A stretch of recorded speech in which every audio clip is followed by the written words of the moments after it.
வாய்ப்பு கிடச்சி பெரிய ஆள் ஆயிருக்குமோ, நடிகை ஆகிருக்கலாமா அப்படின்னு எங்கள் அண்ணன் கேட்டிருக்காரு.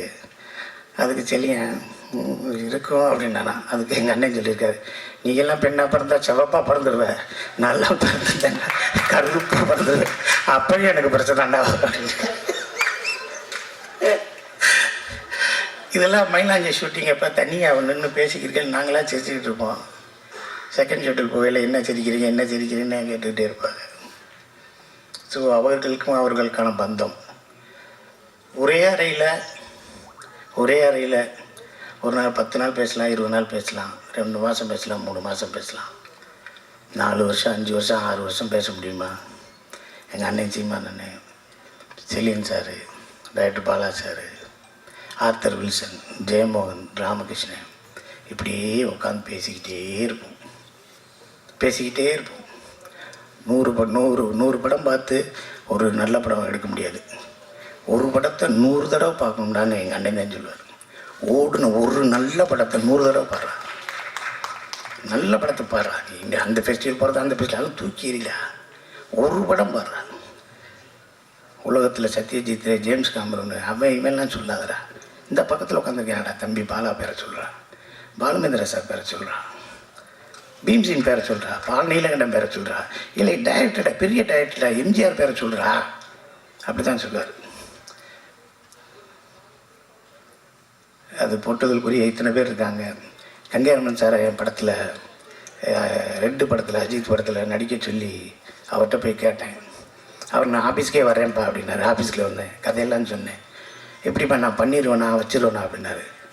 நீங்கள் பண்ணாலும் பண்ணாட்டியும் உங்களை பண்ண வச்சுருவேன் சார்னு. அது ஏதோ டேட்டு பிரச்சனை, அதனால் பண்ண முடியாமல் போச்சு.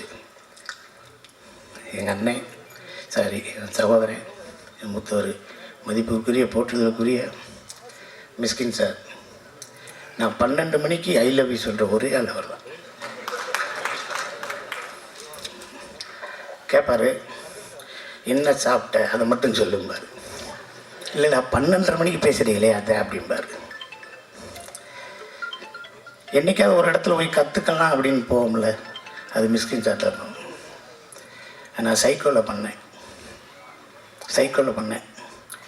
ஒரு சைக்கோவில் அந்த த்ரில்லர் கேரக்டரை விரட்டி போகையில், என்னைய காரை விட்டு இறங்க போகையில் ஒரு சின்ன சீக்வன்ஸ் சைலண்ட்டாக இருக்கும். அப்போ தேட்டர் ஆடியன்ஸ் எல்லாம் கற்றுனாங்க, சிங்கப்புலி இறங்கிறாத உன்னை கொன்றுவான், சிங்கப்புலி இறங்கிறாத கொன்றுவான்னாங்க. நான் இறங்கினேன், அதே மாதிரி அந்த சீக்வன்ஸில் என்னை காலி பண்ணிடுவாங்க. அப்போ சொன்னாங்க தேட்டரில், இறங்காத கொன்றுவான்னு சொன்னேன்னு சொன்னாங்க. அதே ஆளுக்கு தான் 2.5 வருஷம் கழிச்சு மகாராஜா படம் பார்த்தாங்க.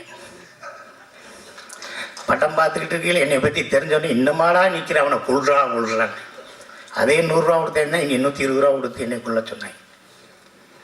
ஒரு பெட்டி நிறையா கோயம்புத்தூரில் இருக்க எல்லா மாலுக்கும் கூப்பிட்டு போகிறார்.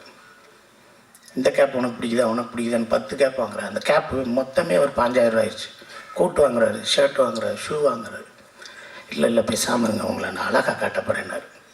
அதில் வெற்றி பெற்றாரா சரியான எனக்கு தெரியல. நம்ம அழகாக இருந்தால் தானே இருக்கும். ஆனால் என்னை வச்சு அந்த சைக்கோ படத்தில் ஒரு நல்ல கேரக்டர் விட்டார். தினமும் ஷூட்டிங் முடிஞ்சோடனே, சிங்கப்பிள்ளை நான் ஒரு கைதட்டுங்க அப்படின்னாரு. ஷூட்டிங் முடிஞ்சோடனே, நான் இன்றைக்கி உங்களுக்கு முடிஞ்சிச்சுன்னே போயிட்டு வாங்கினேன் நல்லபடியான. போய் ஏறுறேன், காஸ்டியூமர் ஒரு பெட்டியோடு வர்றார், பெரிய பெட்டியோடு. நான் போட்டிருந்த பேண்ட்டு, சட்டை, டிஷர்ட்டு, ஷார்ட்ஸு, கீட்ஸு, கேப்பு, இப்போ எல்லாத்தையும் வச்சு அண்ணே உங்களுக்கு கொண்டு போய் சொன்னார். இல்லை சார், ப்ரொடக்ஷன் ஹவுஸ் ஆரம்பிச்சிட்டாரு, அவருக்கு நிறைய தேவைப்படும், அவரை வச்சுக்கிற சொல்லுங்கள். எனக்கு வேணாம், ஒரு அடையாளத்துக்கு 2 சட்டை எடுத்துருவாங்க. இல்லை சார், அவர்கிட்ட பேச முடியாது சார், காரில் ஏறி போயிட்டே இருங்க என்ன. இந்த ஒவ்வொரு நிகழ்வும் தான் நம்மளை சினிமாவில் இன்னமும் இருக்க செய்யுது. இந்த படத்தை எடுத்த தயாரிப்பாளர் அர்ஜுன் சார் அவர்களுக்கு, எங்கள் மாமா அவர்களுக்கும் எல்லாருக்கும் நான் நன்றியை சொல்லிக்கிறேன். லால்குடி இளையராஜா இந்த படத்தில், நாடு படத்தில் வேலை பார்த்தோம், இந்த படத்தில் வேலை பார்த்தோம். எனக்கு தெரிஞ்சு லால்குடி இளையராஜா வந்து நேர்மையின் மறுவுருவம். ஏதாவது ஒரு விஷயத்தை சொல்லி அந்த செட்டை போடுங்க, இந்த செட்டை போடுங்கன்னா, இந்த செட்டுக்கு இவ்வளோ தான் ஆகும், நீங்களே வந்து செலவழிங்க, நீங்களே பார்த்துங்க, எனக்கு 5 பைசா தேவையில்லை அப்படின்னு சொல்லக்கூடிய ஒரு மிகப்பெரிய ஆள் எங்கள் அண்ணன் தனஞ்சய அண்ணன், ஆர்வி குமார் சார் அவர்களுக்கும், பேரரசு அவர்களுக்கும், எல்லாருக்கும், அம்மா அவர்களுக்கும் எல்லாருக்கும் நன்றியை சொல்லிக்கிறேன். இந்த படத்தை ஊடகவியல் எல்லோரும் சேர்ந்து ஒரு நல்ல நிலைக்கு, ஒரு உன்னதமான ஒரு விஷயமாக கொண்டு போங்க. எழுத்தாளர் கல்கி சொன்ன மாதிரி ஒரு நல்ல விஷயத்தை எல்லாரும் பார்க்கணுங்கிறதுக்காக நல்லபடியாக எழுதுங்க. ஒரு கெட்ட விஷயத்தை எல்லாருக்கும் போய் சேரக்கூடாதுங்கிறதுக்காக அதுக்கு பொங்கி எழுந்து கூட தவற சுட்டி காட்டுங்க என்று சொல்லி இந்த வாய்ப்புக்கு நன்றி கூறி அமர்கிறேன். நன்றி, வணக்கம்.